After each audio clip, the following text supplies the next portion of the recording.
Capítulo 16. Igrejas orientais e ocidentais no quinto e sexto séculos. O fim do quinto século e o sexto século viram importantes desenvolvimentos na teologia, na liturgia e na espiritualidade da Igreja Oriental. O sexto século foi também a Era do Homem, que se tornou o modelo de imperador bizantino, Justiniano. Dois outros homens se destacaram durante o sexto século e fizeram formidáveis contribuições para as instituições mais importantes da Igreja medieval no Ocidente: Bento de Núrcia para o monasticismo e Gregório o Grande para o papado.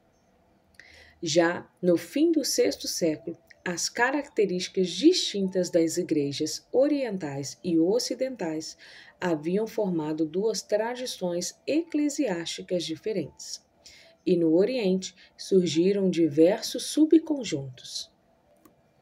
1. Desenvolvimentos teológicos no Oriente antes de Justiniano. Os concílios de Éfeso e Calcedônia produziram uma divisão tríplice nas igrejas orientais que continua até hoje. 1. Os calcedônios ou ortodoxos bizantinos. 2. Geralmente chamados de monoficistas ou ortodoxos orientais, reivindicando a herança de Cirilo de Alexandria. E 3. A Igreja do Oriente, injustamente chamada de nestoriana. Houve muita insatisfação no Oriente com a fórmula de Calcedônia, inspirada no Ocidente, a qual parecia nestoriana para os seguidores de Cirilo. As objeções de Calcedônia eram tanto doutrinárias como jurisdicionais. Os adversários cirilinos de Calcedônia, que diziam que Jesus Cristo era uma pessoa com duas naturezas, queriam dizer que ele era feito de duas naturezas antes da união, mas depois da união tinha uma só natureza. Essa fórmula posterior deixava a humanidade de Cristo um tanto abstrata e impessoal. Contudo, enfatizava a unidade de seu ser e a predominância do divino na pessoa resultante. Porque a presença da humanidade não fora negada, o nome monoficistas comumente dado a eles não é muito preciso, nem é aceito pelos herdeiros modernos dessa posição. O grego monos, na palavra monoficista, implica uma só natureza. Um termo melhor seria enoficista ou miaficista, pois o grego em, feminino mia, diz uma sem a implicação de só. Assim, como os antioquenos não se consideravam nestorianos e rejeitavam a posição de duas pessoas que era acreditada a Nestório, assim também os seguidores posteriores de Cirilo de Alexandria não se consideravam eutiquianos e rejeitavam a visão de que a natureza humana estivesse completamente perdida do divino, ponto de vista ao qual o termo monoficista se aplicaria. Havia também sentimentos nacionais contra o concílio de Calcedônia. O Egito estava praticamente em revolta após o concílio, pois era leal ao seu patriarca deposto Dióscoro. Tanto Alexandria quanto Antioquia estavam insatisfeitas com o prestígio dado a Constantinopla em seu Cânon 28. Os bispos que apoiaram Calcedônia foram chamados de melquistas, monarquistas, adeptos da Igreja Imperial. Os bispos rivais competiam pela posse da sede de Alexandria e Antioquia, mas o sentimento popular favorecia os pretendentes monoficistas e enoficistas. Um deles, Pedro de Antioquia, vez e outra bispo de Antioquia, acrescentou ao triságio Santo, Santo, Santo a frase, que foi crucificado por nós. Esse acréscimo se tornou um ponto focal de controvérsia, mas não só como algo novo em uma importante parte da liturgia. A frase poderia ser ortodoxa no entendimento de que aquilo era dito sobre a natureza humana de Jesus Cristo. Poderia ser dito também sobre a divina, e o que era dito da divina poderia também ser dito da humana. Comunicação das propriedades, já que ele era uma pessoa. Contudo, ao enfatizar a deidade daquele que foi crucificado, isso era especialmente adequado aos monofisistas. Mudanças litúrgicas como essa, ligadas a diferenças doutrinárias, sempre eram ocasiões para controvérsias. A política imperial, por 2 séculos, teve de entrar em acordo com o sentimento enoficista nas províncias orientais. Com a evasão do controle imperial no Ocidente, os imperadores podiam ignorar com segurança os pontos de vista do Papa Leão I. Entretanto, queriam manter a lealdade de suas posses orientais. Eles tentaram fazer modificações dentro da estrutura de Calcedônia, a qual não estavam dispostos a repudiar, já que ela havia estabelecido a lei canônica da Igreja e reconhecido a posição especial de Constantinopla na Igreja. A disputa do trono imperial entre Zeno e Basilisco produziu os primeiros esforços imperiais para discutirem a teologia fora do concílio. Basilisco, em 476, emitiu o Eclínquio, preparado para os enoficistas Timóteo de Alexandria, o Gato, e Pedro de Antioquia, o Pisoeiro. Este aceitava os 3 primeiros concílios ecumênicos, mas condenava o tomo do Papa Leão e todas as coisas feitas em Calcedônia que eram contrárias a Nicéia. Zeno retomou o poder e, em 482, modificou o repúdio de Calcedônia com o Enótico, um edital de reunião. Este condenava Nestório e Eutiques, exaltava os 12 anátemas enviados por Cirilo a Nestório e não fazia menção alguma ao tomo de Leão. Esse acordo, que pretendia agradar os moderados de ambos lados, fracassou, como geralmente acontece com os comprometimentos, em satisfazer tanto os enoficistas como os calcedônios. O patriarca de Constantinopla, na época, era Acácio, o qual apoiava a tentativa de alcançar-se a unidade. Todavia, o Papa Félix III, em 484, excomungou-o porque estava interferindo em outras igrejas orientais, algo que ele sentia ser um exercício de seus direitos segundo o cânon 28 de Calcedônia. Para Roma, os direitos dos bispos corriam mais riscos do que a ortodoxia. O cisma acaciano entre Roma e Constantinopla foi levado ao fim pelo imperador Justino em 519. Os moderados aceitaram o enótico e este agora é o padrão doutrinário da Igreja Jacobita, por causa do nome de Jacó Baradeus, discutido a seguir. Em 512, Severo tornou-se bispo de Antioquia e deu uma interpretação definitivamente anticalcedônia para o enótico. O monoenoficismo, que dura até os tempos modernos na Síria, é da teologia de Severo. Severo continuou, como Cirilo, a usar natureza e pessoa como sinônimas. Para ele, não existe uma distinção real, mas lógica, entre as duas naturezas de Jesus Cristo. Contra os monoficistas mais extremos, que diziam que o corpo de Cristo, mesmo antes da crucificação, não era corruptível, ele atribuía incorruptibilidade ao corpo de Cristo somente após a glorificação. Depois da morte de Severo, em 538, houve uma sucessão dupla do patriarcado de Antioquia, uma melquita ou ortodoxa e outra anticalcedônia ou enoficistas. A Igreja na Armênia adotou a posição enoficista em 491. O Sínodo de Divin, em 506, incluía bispos da Armênia, da Gregória e do Cáucaso que rejeitaram o credo de Calcedônia. A Igreja da Geórgia, então, elegeu seu próprio católico patriarca. Por volta do ano 600, porém, ela voltou para a ortodoxia bizantina e foi excomungada pela Igreja armênia. A cristologia enoficista espalhou-se da Síria à Pérsia no VI século.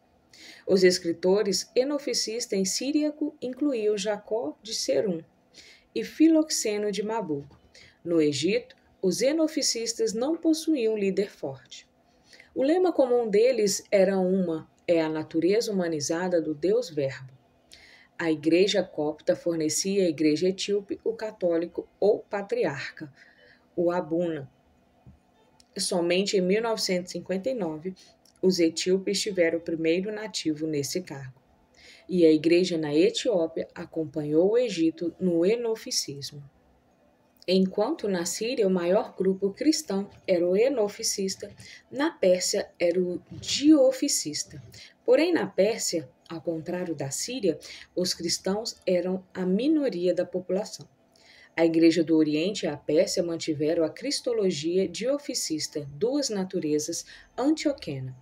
Embora oficialmente aceitasse o Credo de Nicéia, desde o Sínodo de 410, a Igreja adotou uma declaração de fé explicitamente nestoriana em um Sínodo em 486 e depois, em 497, rejeitou o enótico.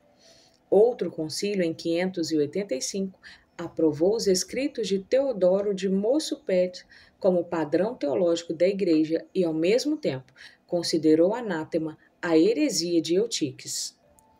A Igreja do Oriente, contudo, nunca ensinou o dioficismo herético dos dois filhos ou duas pessoas. Como de costume na tradição antioquena, a ênfase estava em uma deidade impassível. Os líderes teológicos incluíam Narsai, diretor da escola de Nicibes, e Babai, o Grande, abade de Santa Isla, perto de Nicibes.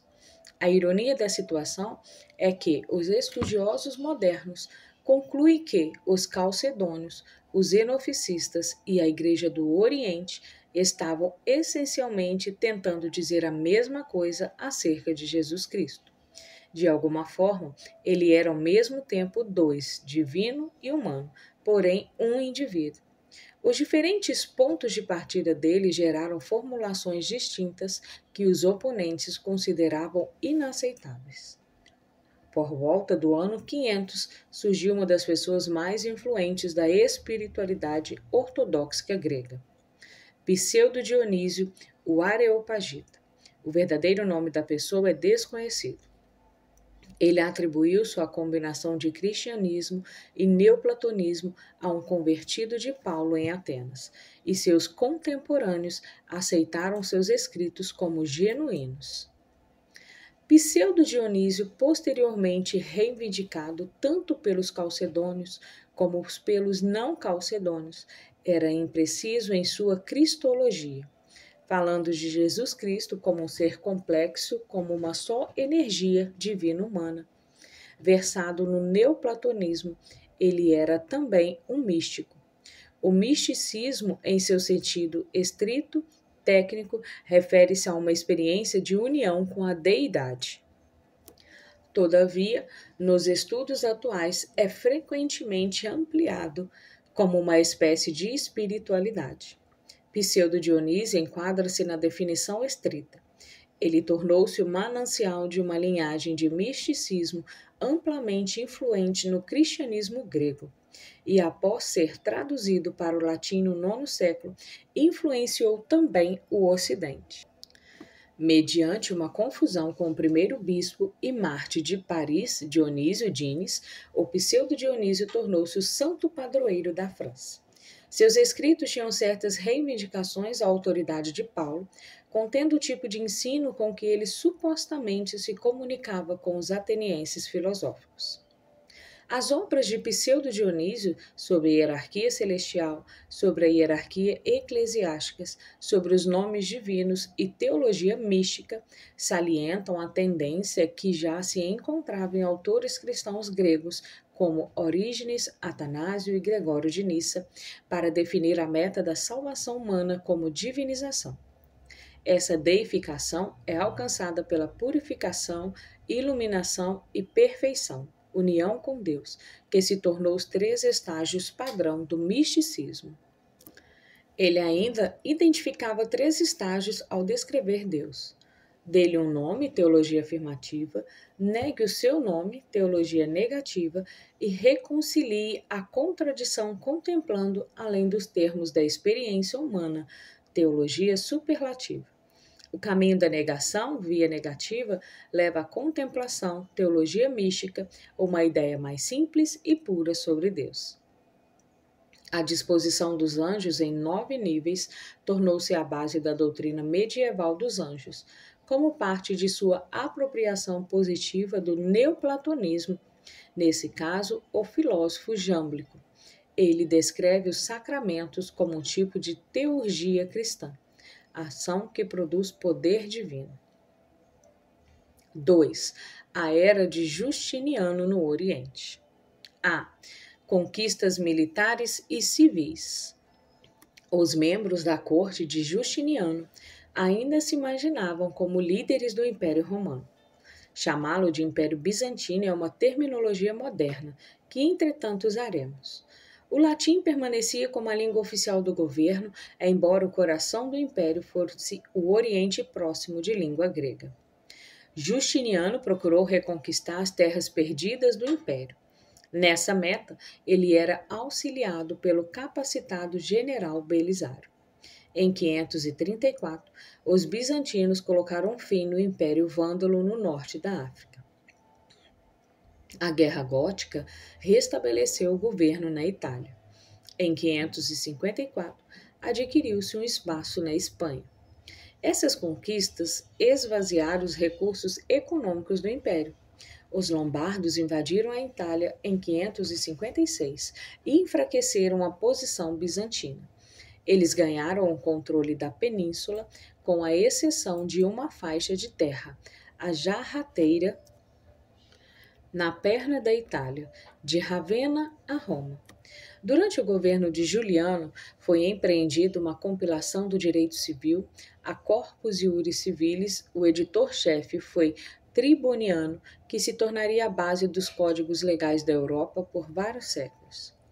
Essa compilação continha 4 partes. 1. Institutas, o manual que explicava aos alunos os princípios da lei.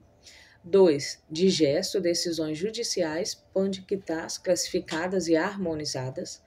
3. Código em si, mais de 4.000 leis desde Adriano até Justiniano, baseadas na compilação anterior de Teodósio II. E 4. Novalae, novas leis de Justiniano e mais tarde de 2 sucessores seus. A partir do século XI, a compilação da lei de Justiniano lentamente se estabeleceu nos países ocidentais europeus, exceto na Inglaterra, onde a antiga lei comum prevalecia. Frequentemente visto como restaurador do poder imperial, Justiniano considerava-se de muitas formas um inovador que fazia melhorias na lei e no governo. Os historiadores posteriores avaliam suas políticas de expansão como tão exaustivas de recursos econômicos a ponto de causar desastres de maior ou menor grau para o império. Um surto da praga bubônica nas últimas décadas do reinado de Juliano enfraqueceu ainda mais o seu império. B. Regime religioso e político. Justiniano assumiu um interesse ativo nos assuntos da Igreja. Ele era um ótimo teólogo e advogado canônico, então entrava nos conflitos da Igreja, não como um estranho invadindo o domínio alheio, mas como um familiar, tentando desempenhar melhor os deveres que lhe foram incumbidos. Ele considerava o patriarca de Constantinopla seu ministro-chefe para assuntos eclesiásticos. Na legislação de Justiniano, a palavra patriarcado, com a ideia expressa por ela concernente à igreja liderada por 5 patriarcas, pentarquia, tornou-se oficial. Assim foi concluída a obra constitucional de Calcedônia, reconhecendo 5 igrejas líderes no cristianismo: Roma, Constantinopla, Alexandria, Antioquia e Jerusalém. Teodora, esposa de Justiniano, era simpatizante dos xenoficistas, ao contrário do próprio Justiniano, que, não obstante, buscava um comprometimento que pudesse manter os xenoficistas na Igreja Ortodoxa e leais ao Império. Uma série de controvérsias encheu o reino de Justiniano e ele esteve pessoalmente envolvido em muitas delas. A controvérsia teopasquita envolvia a expansão da liturgia para que incluísse a fórmula: uma trindade sofreu na carne por nós. A afirmação poderia ser ortodoxa, mas era suspeita pelos calcedônios, pois soava monofisista e era nova. Justiniano garantiu a aceitação da fórmula teopasquita em Roma e em Constantinopla em 534. Tanto os dioficistas como os xenoficistas temiam que Calcedônia não pudesse ser interpretada sem implicações nestorianas. Os neocalcedônios, o próprio Justiniano, João de Citópolis, Leôncio Bizantino e depois Leôncio de Jerusalém ofereceram uma maneira consistente de interpretar Calcedônia como cristologia de Cirilo de Alexandria. Já que Calcedônia havia falado de duas naturezas em hipostasis, pessoas ou indivíduo, a questão filosófica era como poderia haver uma união hipostática das naturezas. Usando as distinções aristotélicas, os neocalcedônios diziam que, em Jesus Cristo, uma natureza encontrava seus atributos na outra natureza. A natureza humana subsiste no Logos.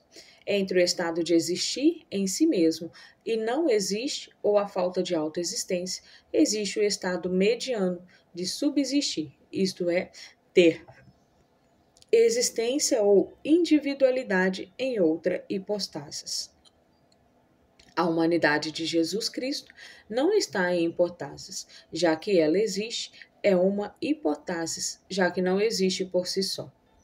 Contudo, uma natureza sem hipostase seria uma abstração. Então, a humanidade de Cristo existe no Verbo, a quem a humanidade pertence e a qual dá poder para existir ao tomá-la em si mesmo. Esse modo de descrever a união forneceu uma forma coerente de contínua aderência à Calcedônia e a Cirilo. A controvérsia origenista começou entre os monges, alguns dos quais foram os adversários mais amargos da teologia da espiritualização de Orígenes. Houve uma reação anti-Orígenes no fim do quarto século, especialmente contra o uso de Evagro do Ponto fazia de teologia de Orígenes. Durante o reinado de Justiniano, houve um novo crescimento do origenismo evagriano. Este foi oposto por Sabá, monástico superior da Palestina, cujos seguidores continuaram a perseguir os monges origenistas. Em 543 ou 544, Justiniano condenou 9 pontos dos primeiros princípios de Orígenes e condenou também o próprio Orígenes. Iniciou-se a destruição das obras de Orígenes, que resultou na perda de muitos de seus escritos nos originais gregos. Em 533, em antecedência à abertura oficial do Quinto Concílio Ecumênico, Justiniano garantiu 15 anátemas contra Evagro com os bispos que já estavam congregados. O assunto principal do Quinto Concílio Ecumênico, o segundo em Constantinopla, foi os 3 capítulos. Houve uma considerável oposição a 3 teólogos antioquenos, Teodoro de Mopsuestia, Ibegedessa e Teodoreto de Ciro, que, por darem mais ênfase à humanidade de Jesus, eram suspeitos de nestorianismo. A fim de apaziguar a igreja alexandrina, Justiniano concordou em condená-los. Em 544, Justiniano publicou um edito, os 3 capítulos, contra os escritos deles. Ele teve o cuidado de não prejudicar formalmente a definição de fé em Calcedônia, mas a condenação dos escritos desses antioquenos foi projetada para remover qualquer possibilidade de dar-lhe uma interpretação nestoriana. A interpretação cirílica da Calcedônia, neocalcedonianismo, era agora a única oficial. As igrejas orientais, até as ortodoxas, continuaram a dar mais ênfase à divindade do que à humanidade de Jesus Cristo. Uma controvérsia simultânea ao Quinto Concílio Ecumênico estava ligado ao Papa Vigílio. Vigílio era um diácono ambicioso que foi nomeado representante papal em Constantinopla. Ele foi promovido por Teodora, que pensava que ele pudesse ser favorável a ela. Depois de Roma ser retomada pelos bizantinos em 533, o Papa Silvério foi depostado em 537. e Vigílio foi consagrado como seu sucessor. O novo Papa, todavia, não favoreceu os xenoficistas e recusou-se a apoiar a condenação dos 3 teólogos antioquenos. Ele foi levado a Constantinopla e, depois de consideráveis hesitações, concordou em 548 com a condenação deles, mas com reservas expressas em favor de Calcedônia. Essa condenação provocou uma forte oposição no Ocidente e um concílio em Cartago chegou até a excomungá-lo. Vigílio retratou sua condenação dos antioquenos. Ele foi levado ao Oriente novamente, mas declinou presidir o segundo concílio de Constantinopla. Ele finalmente consentiu com seus decretos. Ele morreu antes de chegar a Roma. O norte da Itália retirou o apoio ao papado e Grado e Aquileia elevaram-se ao nível de patriarcas, de forma que parte da política de Gregório o Grande pudesse retomar o controle da região. Em suma, a política de Justiniano para ganhar a volta daqueles que eram chamados de monoficistas fracassou. Eles continuaram fortes nas províncias orientais, agora com uma crescente consciência nacional. As concessões de Justiniano não foram suficientes, pois os enoficistas exigiram uma condenação expressa de Calcedônia. Justiniano voltou-se para as medidas repressivas que lhes infligiu severos golpes. Na década após 540 surgiu uma verdadeira igreja separada. Isso foi devido grandemente ao incansável trabalho de Jacó Baradeus, Jacó Maltrapilho na Síria, o qual foi consagrado metropolitano de Edessa em 542. Mas passou a maior parte de sua vida viajando a pé pelo Oriente Próximo, nomeando clérigos simpatizantes do enoficismo, fortalecendo seus irmãos na fé e defendendo sua doutrina.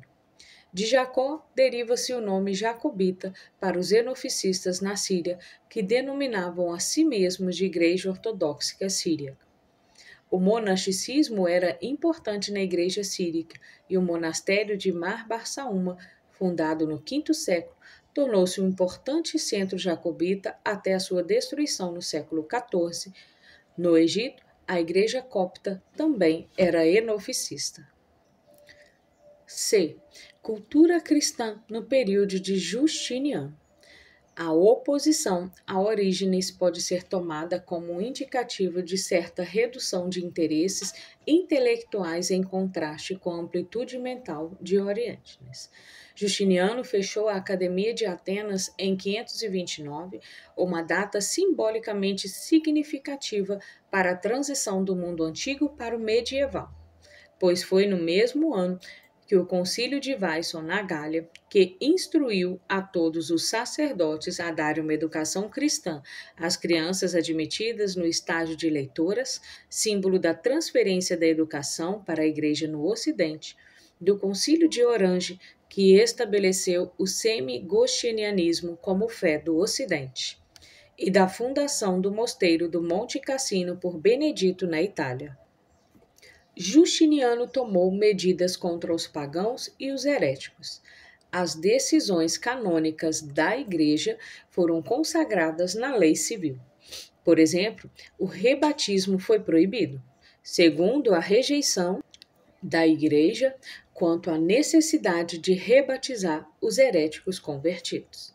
Nas controvérsias teológicas, o argumento sobre a autoridade assumiu um lugar ainda mais importante.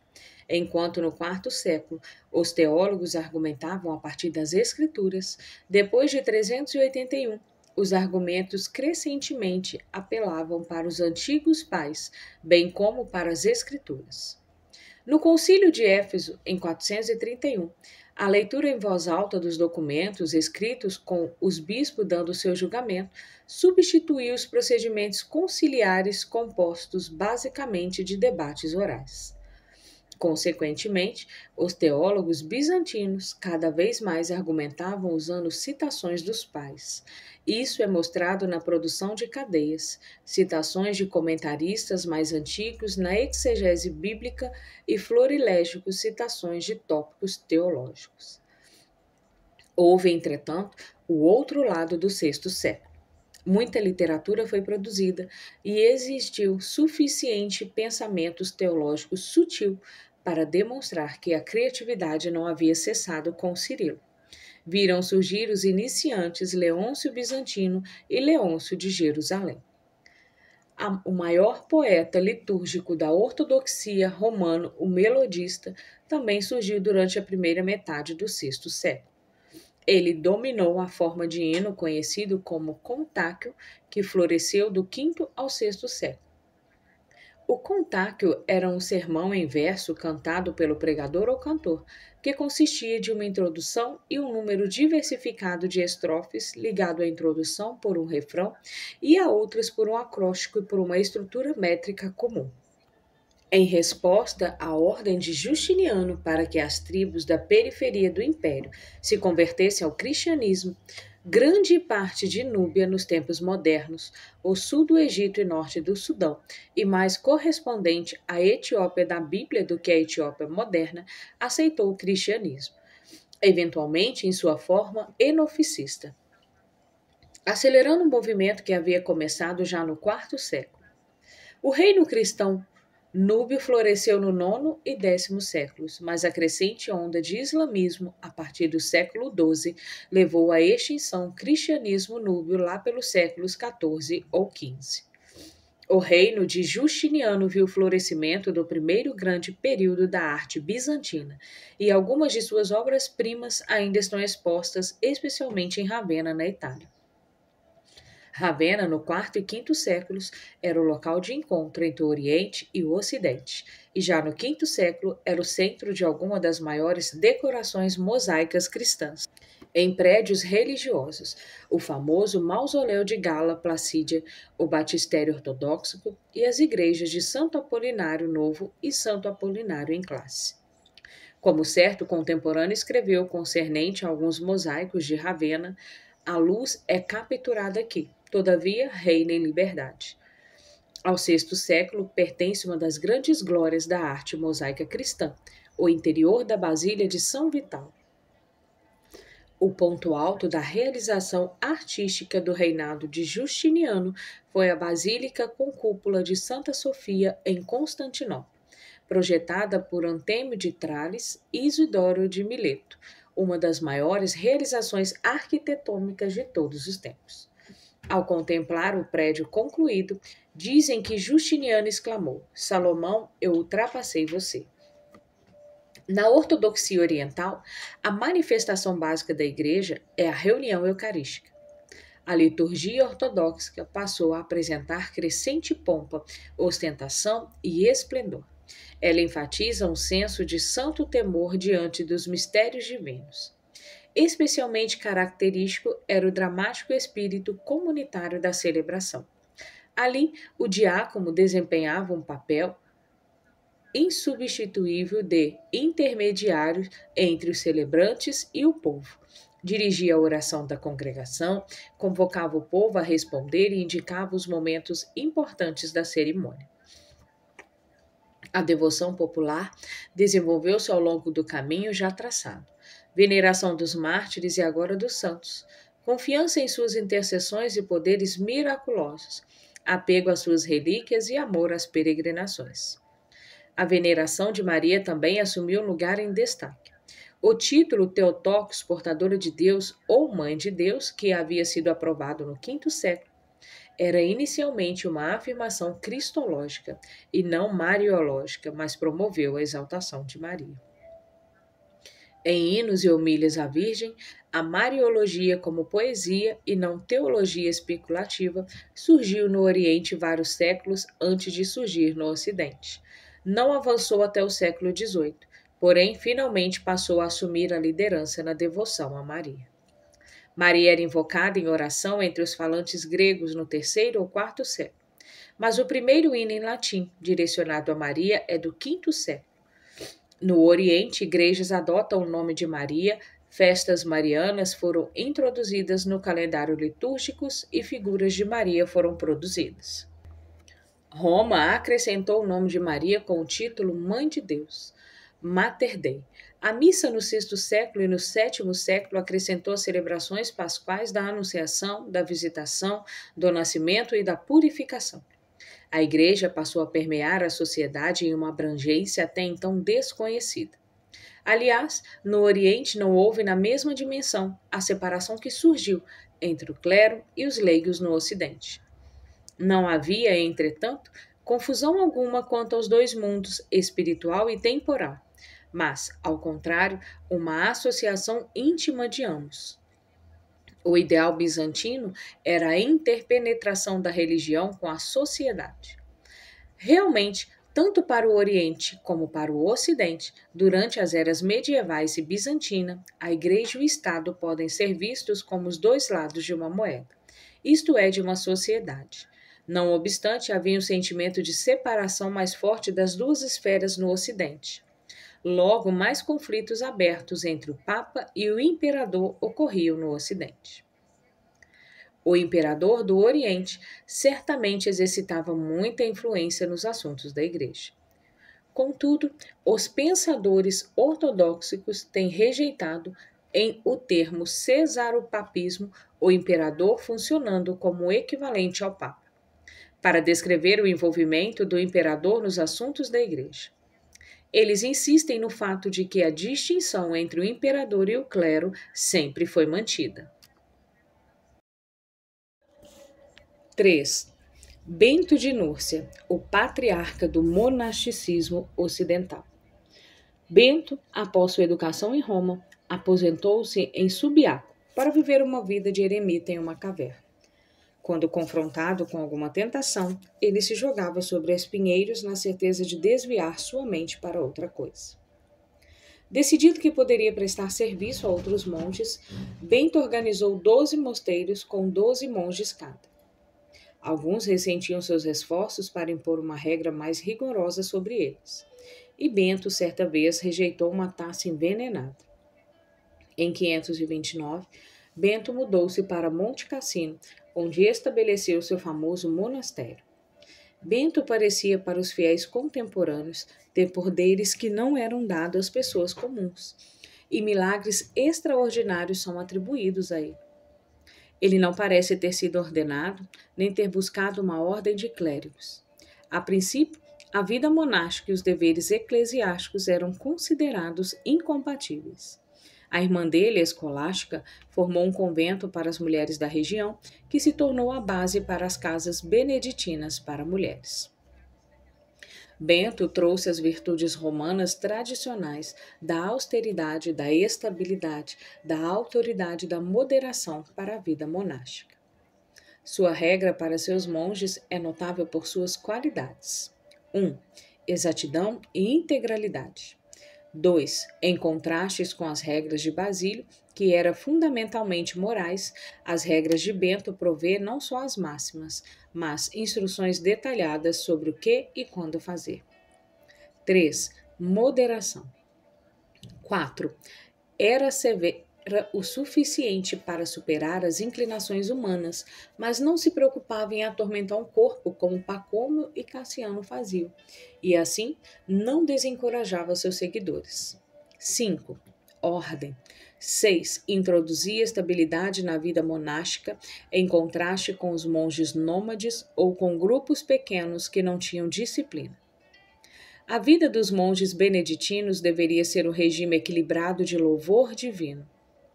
Opus Dei, a obra de Deus, leitura espiritual, leitura divina e trabalho físico, trabalho manual. O monastério deveria ser organizado sob a direção de um abade, que tinha os poderes de um chefe de família romano, sendo pater familias do monastério.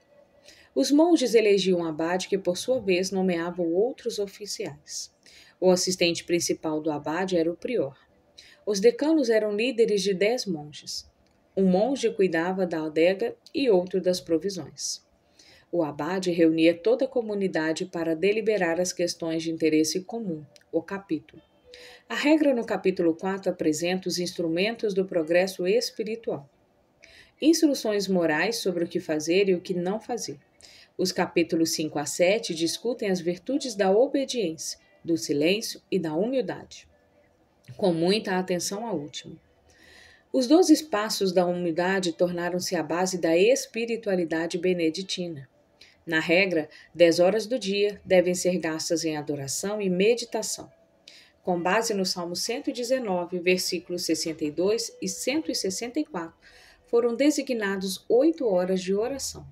O ofício noturno ou vigílias, 2 horas da manhã no inverno. Os laudes ao romper do dia, a primeira, a terceira, a sexta e a nona, os 4 ofícios curtos que eram horas de campo. A vespertina, meia hora antes do pôr do sol, e as completas antes de deitar-se. Começando com o ofício noturno, todos os domingos, o saltério completo era cantado toda semana. Um exemplo da sabedoria prática na regra é a instrução para que os monges dormissem vestidos com seus hábitos, de modo que estivessem prontos para levantar-se assim que o sino tocasse para o ofício da noite, mas não com suas facas do lado, para que não se machucasse enquanto dormiam. A regra beneditina veio a suplantar todas as outras regras, de modo que o monasticismo ocidental nos séculos 8 a 12 foi beneditino. Os monastérios beneditinos tornaram-se um símbolo de estabilidade em um mundo inconstante. Eles foram importantes na transmissão da cultura e na conversão dos povos ao norte dos Alpes. Uma ironia do início da Idade Média é que no final da civilização antiga, os que se retiraram da sociedade foram os que construíram a nova ordem.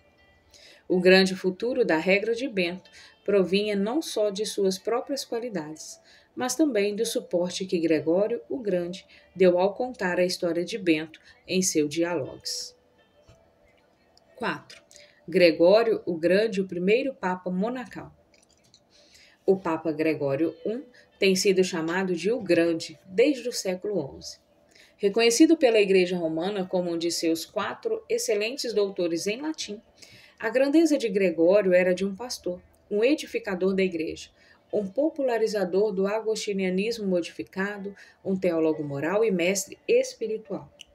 Nascido em uma família aristocrata romana e muito estudado para sua época, Gregório tornou-se prefeito de Roma em 573, aprendendo cada detalhe da administração municipal. Logo depois, ele retirou-se da vida pública para tornar-se monge, estabelecendo 7 mosteiros no padrão do Monte Cassino. Embora não haja evidência de que ele tenha adotado a regra beneditina que foi projetada para uma casa e não para uma ordem. Por causa de seu histórico, Gregório trouxe os etos de uma comunidade monástica para a administração da Igreja Romana com o seu papado.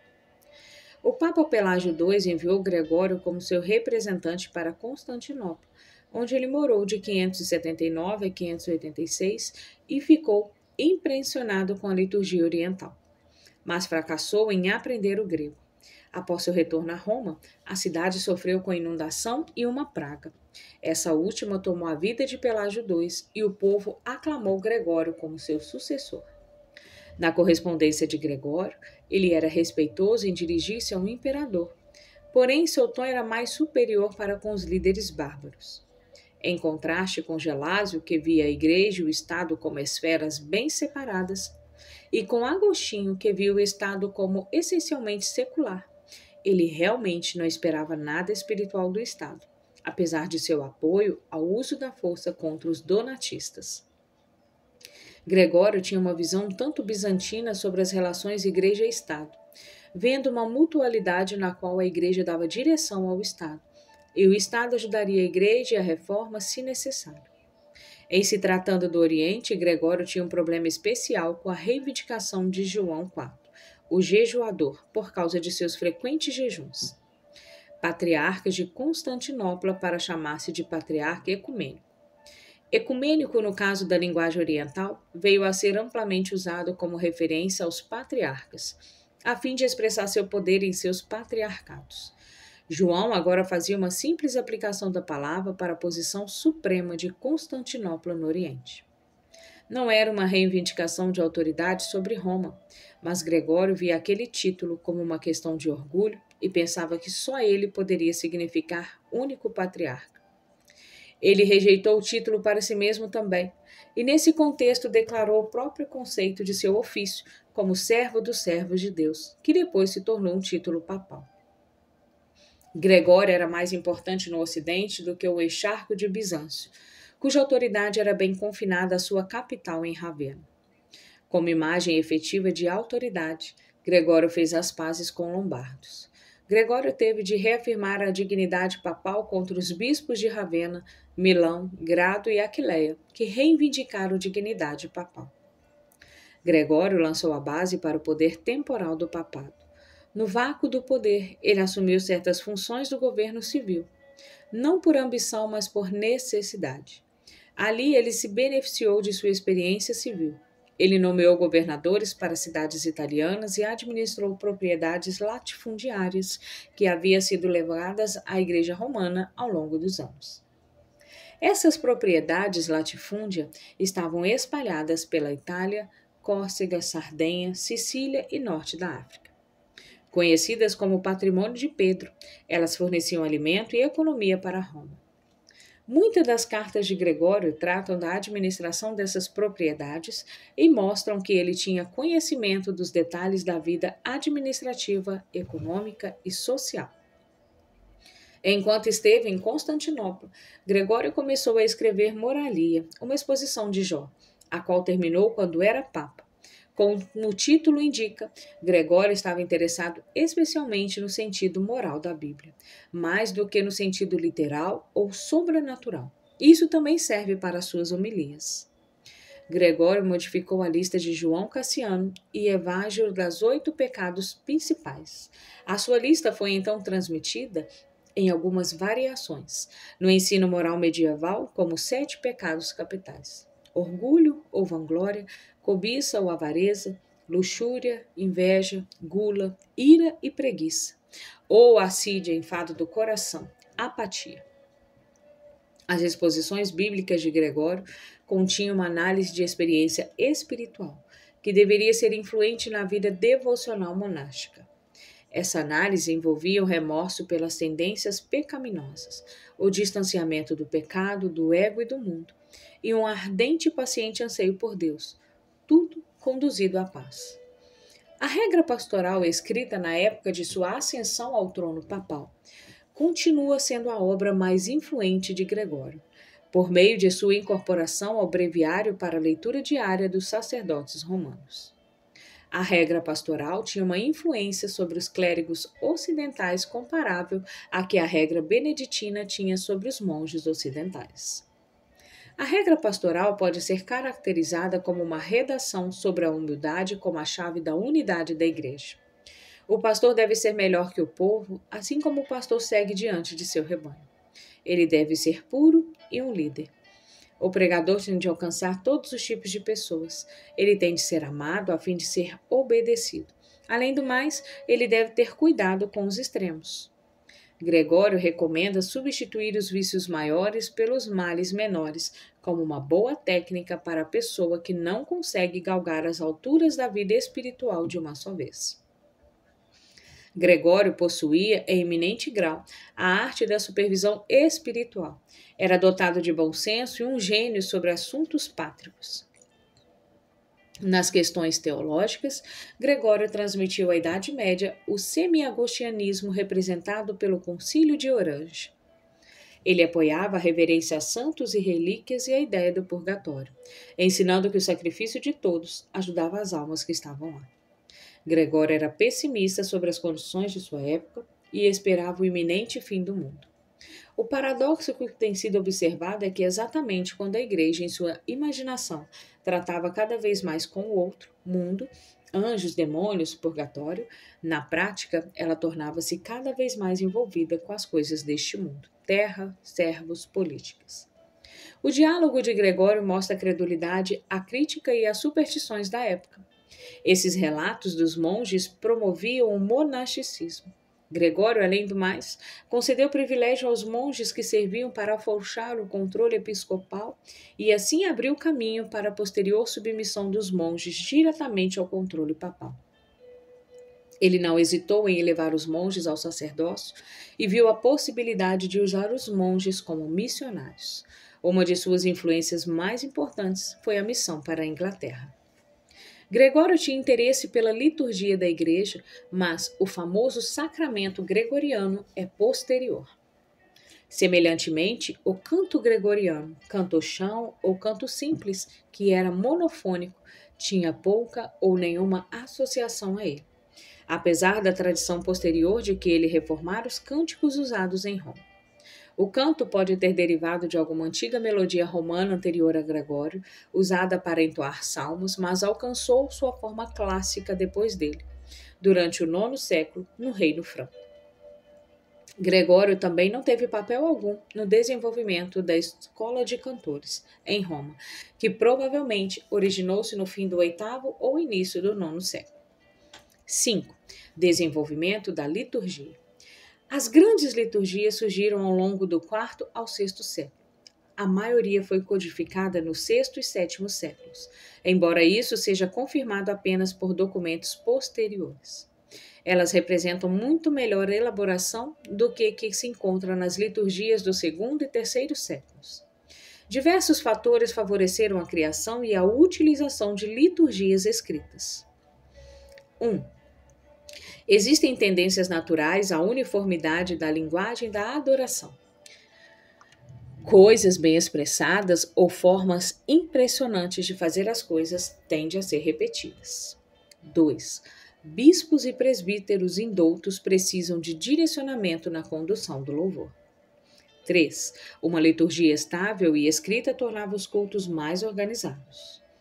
4. O desejo de apegar-se ao que era antigo e que se acreditava ser apostólico tornava-se ainda mais profundamente enraizado, e essa tendência funcionava contra qualquer desejo de mudança.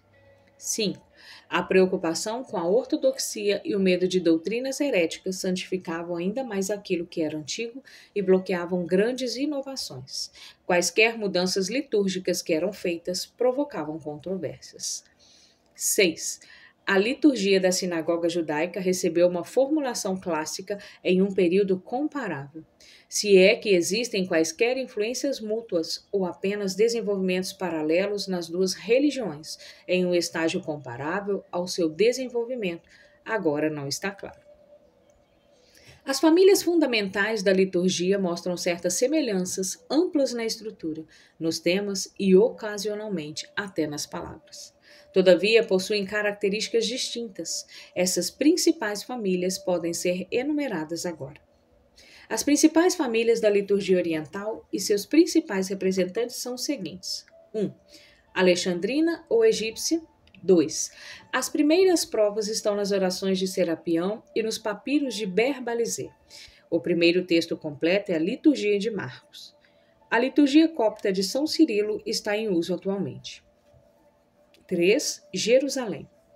4. Sua prática é representada pela liturgia de Tiago, juntamente com as duas próximas famílias, bem como a liturgia da Igreja Arminiana. Esta pode ser agrupada sob o título de Siríaca Ocidental. 5. Clementina. 6. Esse é o pseudônimo para a liturgia encontrada no livro 8 das Constituições Apostólicas, no final do IV século. Pode ser derivada de Antioquia, que forneceu o fundamento para a próxima liturgia. 7. Constantinopla. 8. Duas liturgias estão associadas à capital oriental e são conhecidas pelos nomes dos dois grandes papas orientais. A liturgia de Basílio é a mais antiga e em suas orações pode retroceder a Basílio e a sua igreja em Cesareia da Capadócia. A liturgia de Crisóstomo esteve em uso antes de 431, mas só foi ligada a Crisóstomos no século X. Essa última é a liturgia em uso comum na igreja grega, com a anterior usada em certos dias especiais. 9. Siríaca Oriental. 10. Essa família inclui as liturgias nestorianas de Ciro Malabar e de Adai Mari. As principais famílias de liturgias ocidentais são as seguintes: 1. Romana. 2. Importantes testemunhas manuscritas são posteriores e incluem sacramentários, Leonina ou Verona, início do VII século, preservando as orações antigas. Gelasiana, meados do VIII século, e Gregoriana, fim do VIII e início do IX século, representada pelo Andreon, enviado pelo Papa Adriano e Carlos Magno. as duas últimas preservando material do VI ou VII século. A posterior, Ordinis Romana, traz descrições detalhadas. Ordo 11 é a mais recente. 3. Galicana. 4. Essa é bem mais tipificada na Missale Gótico. A Bobbio Missal, final do século VIII século, é uma liturgia mística galicana e romana. As próximas 3 podem ser consideradas subespécies da galicana. 5. Ambrosiana. 1. Essa liturgia de Milão, que sobrevive em uso ali, qualquer que seja a participação de Ambrósio na sua formulação, os acréscimos posteriores tornam seus elementos impossíveis de serem identificados. 2. Moçárabe. 3. Desenvolvida no VI século, estava em uso na Ibéria até o século XI e sobrevive em Toledo. 4. Celta. 5. A Estove Missal, VIII século e posterior. Preserva a liturgia iberno-galicana irlandesa. O termo missa, do latim missa ou de mício, estava em uso no IV século para o rito litúrgico e pelos meados do V século foi aplicado ao culto. A fórmula de despedida ite missa esta, vão e estão dispensados, aparentemente deu o nome de missa para o culto inteiro, talvez pela associação da despedida com a bênção.